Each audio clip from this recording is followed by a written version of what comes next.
Bonjour à tous, j'espère que vous allez bien. Retrouvons-nous dans une nouvelle vidéo. Nous lirons une histoire. Si vous avez aimé cette vidéo, mettez un like et abonnez-vous à la chaîne pour recevoir toutes les nouvelles vidéos qui vont arriver bientôt.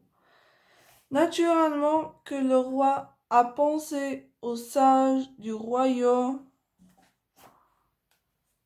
le père Fougas, pour s'acquitter de cette tâche.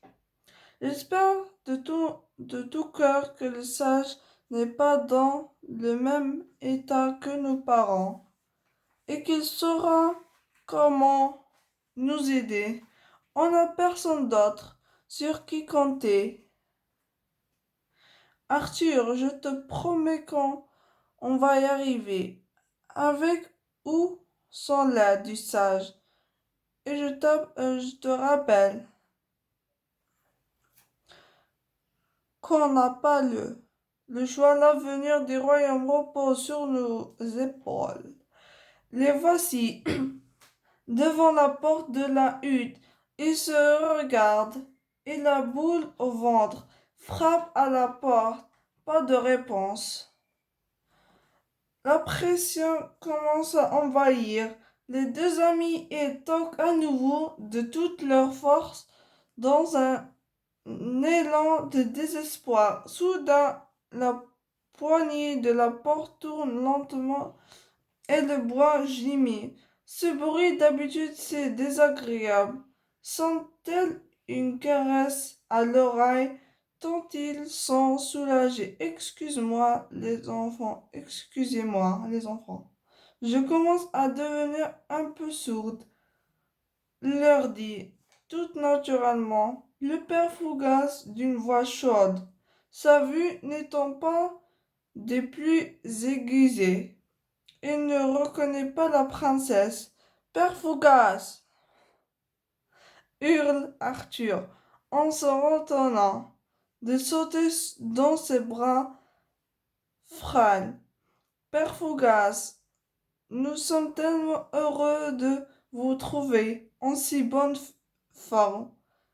Renchérit Léa, un grand sourire aux lèvres. Le sage semble en effet plus en forme que tous les jeunes et vigoureux adultes de Royal Home.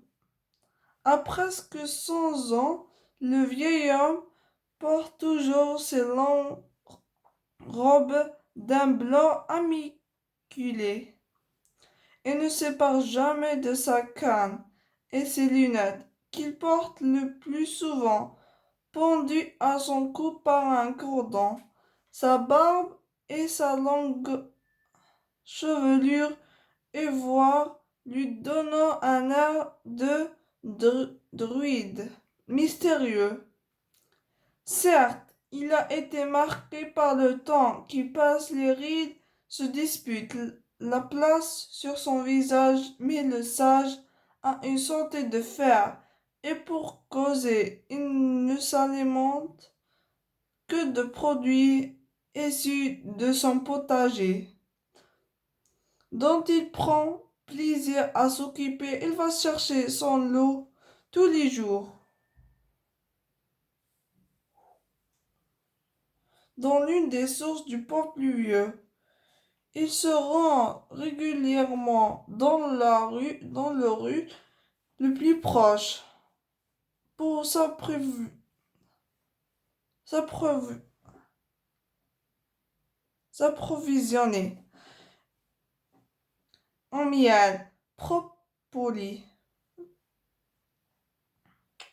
et même en gelée royale, nectar ultime de nos amis les abeilles. Le sage n'a jamais malade, et s'il lui arrive de l'être, il aurait mieux que personne comment se soigner.